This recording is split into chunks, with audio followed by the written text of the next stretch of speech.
अगर आप बार जाते हैं तो सावधान हो जाइए।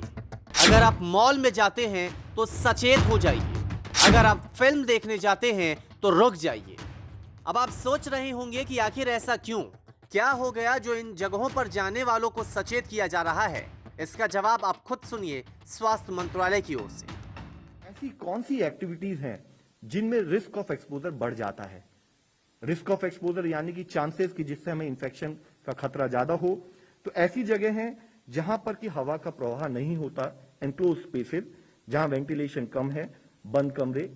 इसी तरीके से जहां पर हम लोगों से इंटरेक्ट करते हैं और अधिक समय तक इंटरेक्ट करते हैं, साथ ही जहां पर भीड़ ज्यादा होती है, और इसी के साथ ही फोर्सफुल एक्सेलेशन यानी कि अगर हम तेज आवाज में बात करें, कफिंग या स्नीजिंग, जिसके द्वारा जो ड्रॉपलेट्स जो प्रोड्यूस होती हैं वह अधिक दूरी तक जा सकती हैं।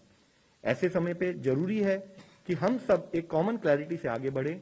लो रिस्क वाली एक्टिविटीज जैसे कि हम अपने घर पर रहें, और उस समय पर घर पर रहना ठीक है, या घर पर रहना जो डिस्टेंसिंग जो मॉनिटर करना है जब घर में कोई पॉजिटिव पेशेंट ना हो, या कोई क्वारंटाइन में ना हो, या कोई हाई रिस्क कॉन्टैक्ट ना हो।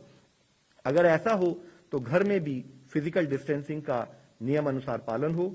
इसी तरीके से वॉकिंग, रनिंग या साइकिलिंग जिसमें कि परस्पर दूरी बनी रहती है, वह कार्य लो रिस्क रिलेटेड कार्य हो सकते हैं।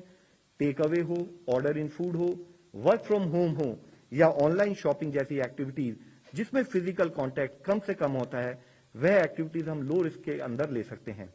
लो से मीडियम रिस्क में ऐसी एक्टिविटीज जिसमें वह खेल कूद जिसमें फिर भी डिस्टेंस बना रहता है, उनको हम समझ सकते हैं। इसी तरह से अगर इंडोर गैदरिंग हो तो हमारा एफर्ट्स वैक्सीनेशन पर उसी श्रद्धा के साथ बना रहे, ताकि अगर हम लोग वैक्सीनेटेड हो तो हम एक दूसरे को अपने आप को बचा सकते हैं और अपने द्वारा इंफेक्शन के फैलने के खतरे को भी रोक सकते हैं। मीडियम और हाई रिस्क में हम वह इवेंट लेते हैं जैसे कि मैंने इससे पहले आपको सबमिट किया है कि फोर्सफुल एक्सेलेशन जहां पर होता है वह हाई रिस्क इवेंट हो सकती हैं। तो एक्सरसाइजिंग एट जिम, तो हमें वहां फिजिकल डिस्टेंसिंग का पालन करना है या हद से हद तक अवॉइड करना है, डिस्टेंस को बनाकर रखना है। ऑफिस में रहें, फिजिकल डिस्टेंसिंग का पालन हो। इंडोर डाइनिंग किसी रेस्टोरेंट में हो, वहां परस्पर दूरी बनाकर रखें। और सैलून हो या बार्बर शॉप हो जहां पर कि आदमी क्लोज कांटेक्ट में रहते हैं, वह भी मीडियम और हाई रिस्क एक्टिविटीज हो सकती हैं।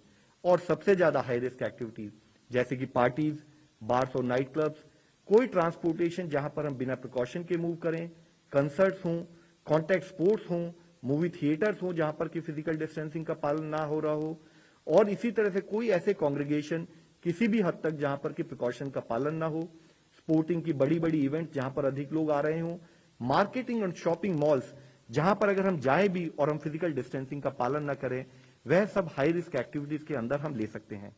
तो अगर कोरोना को भगाना है, अगर कोरोना से जंग जीतना है, तो जरूरी है घरों में रहना, क्योंकि जितना बाहर निकलेंगे खतरे को आप उतना ही न्योता देंगे। न्यूज़ तक ब्यूरो।